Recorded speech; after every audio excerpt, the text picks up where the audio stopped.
शिवव्याख्याती धनश्री शिंदे विनंती आहे आपण या प्रचार सभेच्या निमित्तानं या सर्व जमलेल्या कार्यकर्ते मंडळी, नेते मंडळी आणि मतदार बंधू भगिनींना संबोधित करावं, त्याचं उद्बोधन करावं अशी विनंती आहे.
मध्यंतरीची गोष्ट आहे. काही काळापूर्वी माझं शिवजयंती निमित्त आपल्या विटानगर परिषदेचा जो हॉल आहे, सभागृह आहे, तिथं माझं व्याख्यान होतं. माझं व्याख्यान झालं त्याच्यानंतर काही वेळ आम्ही तिथल्या एका महत्त्वाच्या म्हणजे अगदी महत्त्वाचे अधिकारी विटानगर पालिकेतले त्यांच्याशी आम्ही बोलत होतो. आणि त्यावेळेला जे पालिका प्रशासन होतं ते म्हणजे शासनामार्फत त्याचं सगळं चालू होतं, ते पाटील कुटुंबियांकडे नव्हतं. परंतु बोलता बोलता ते अधिकारी असं म्हणाले की मी ज्या वेळेला इथं आलो त्यावेळेला म्हणजे त्यावेळेचं जे स्वच्छ सर्वेक्षणाची जी स्पर्धा होती देशामध्ये, ते असं म्हणाले की मला इथं आल्यानंतर विशेष कष्ट घेण्याची गरजच नाही पडली, कारण ऑलरेडी ज्यांच्या इथं सत्ता होती त्यांनी इतकं काम करून ठेवलंय की यावर्षी काहीही न करता, अगदी ₹1 स्वच्छ सर्वेक्षणासाठी खर्च न करता, त्यांच्यामुळे यावेळी देशामध्ये विद्यार्थ्यांचा काही न करता 6वा क्रमांक आलेला आहे स्वच्छ सर्वेक्षण मध्ये, असं ते म्हणाले. म्हणजे जेव्हा पाटील कुटुंबीय तिथं कार्यरत नव्हते तेव्हा सुद्धा विटा स्वच्छ सर्वेक्षणामध्ये आलं आणि ते स्वतःच असं मान्य करतात की आधी झालेलं काम होतं ना, याचे हे पडसाद उमटतात.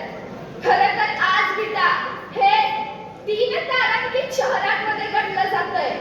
विटा ही एक दुष्काळाचा भाग होता, इथली भूमी शुष्क होती, परंतु या विट्याला सुपीक सुजलाम सुफलामपणे केलं असेल तर ते आपल्या वैभव दादांनी केलं, आपल्या सदाभाऊंनी केलेलं होतं. प्रतिभाताईंनी याला 3 तारांकित करून दाखवलं आणि यावेळी सुद्धा प्रतिभाताईंवरती तुम्ही विश्वास ठेवलात तर येणाऱ्या काळामध्ये हे विटा 5 तारांकित शहरांमध्ये गणलं जाईल, याची मात्र शंका नाही.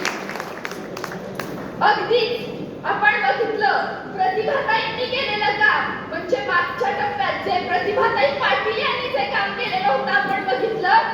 तर म्हणजे बघा स्त्री शक्तीचं राजकारणातलं किती महत्व आहे आणि खास करून प्रतिभा या नावाचा आणि राजकारणाचा काहीतरी विशेष संबंध असावा. म्हणून तर देशाच्या राष्ट्रपती प्रतिभाताई पाटील झाल्या होत्या. नंतर दोन्ही प्रतिभा विद्याच्या दोन्ही प्रतिभा या वैभव संपन्न विद्याच्या दोन्ही प्रतिभा आज आपल्या समोर बसलेल्या आहेत. यांच्यावरती आपण हा विश्वास अधिकच मजबूत ठेवू यात ती मात्र शंका नाही. अगदी विद्यार्थ्या या भूमीमध्ये ज्या महिला होत्या त्या महिलांच्या हाताला जे बचत गट होते त्या बचत गटांच्या हाताला काम देऊन अगदी अपंग दिव्यांग महिला ज्या आहेत त्यांनी बनवलेले जे पदार्थ आहेत त्यांच्यासाठी एक विशेष बाजारपेठ उपलब्ध करून देण्याचं काम हे वैभवदादांनी केलेलं होतं, हे प्रतिभाताईंनी केलेलं होतं. आणि या प्रकारची प्रगती जर का आपल्याला अजून विट्यात येणाऱ्या काळामध्ये बघायची असेल तर विट्याच्या जनतेने हा निर्धार केला पाहिजे आणि त्यांना सांगितलं पाहिजे, कारण 50 खोके घेण्यामध्ये आणि 50 वर्ष काम करण्यामध्ये जमीन आसमानाचा फरक असतो. हा फरक आपल्याला त्यांना दाखवून द्यायचा आहे. हा फरक आज दाखवून द्यायचा आपल्या सगळ्यांना त्यांना. आणि म्हणूनच अगदी मी आपला जास्त वेळ नाही घेणार. खरं तर माझी तब्येत ठीक नव्हती त्याच्यामुळे मी काही विशेष बोलण्याचा विचार केलेला नव्हता. परंतु मगाशी वैभवदादांनी मला सांगितलं की बोलणार आहे ना, तर कसं आहे ना, शेवटी या विद्याच्या जनतेचा या सगळ्यांवरती इतका विश्वास आहे की शेवटी दादा पाटलांना कधी कोणी नाही म्हणू शकेल का. म्हणून खरं तर मी बोलायला मिळाले. आणि म्हणूनच आजपर्यंतच्या सर्वाधिक मताधिक्याने या सगळ्यांना आपल्याला निवडून द्यायचं आहे. ज्या वेळेला या महाराष्ट्राच्या मातीमध्ये दिवसा ढवळ्या अब्रूची कत्तल होत होती त्यावेळेला काळाला सुद्धा दया आली आणि काळाने या नियतीने स्त्री शक्तीला साकडं घातलं की नमो चंडमुंड भंडासुर खंडिनी दुर्गे उत्तंड दंड महिषासुर मर्दिनी दुर्गे.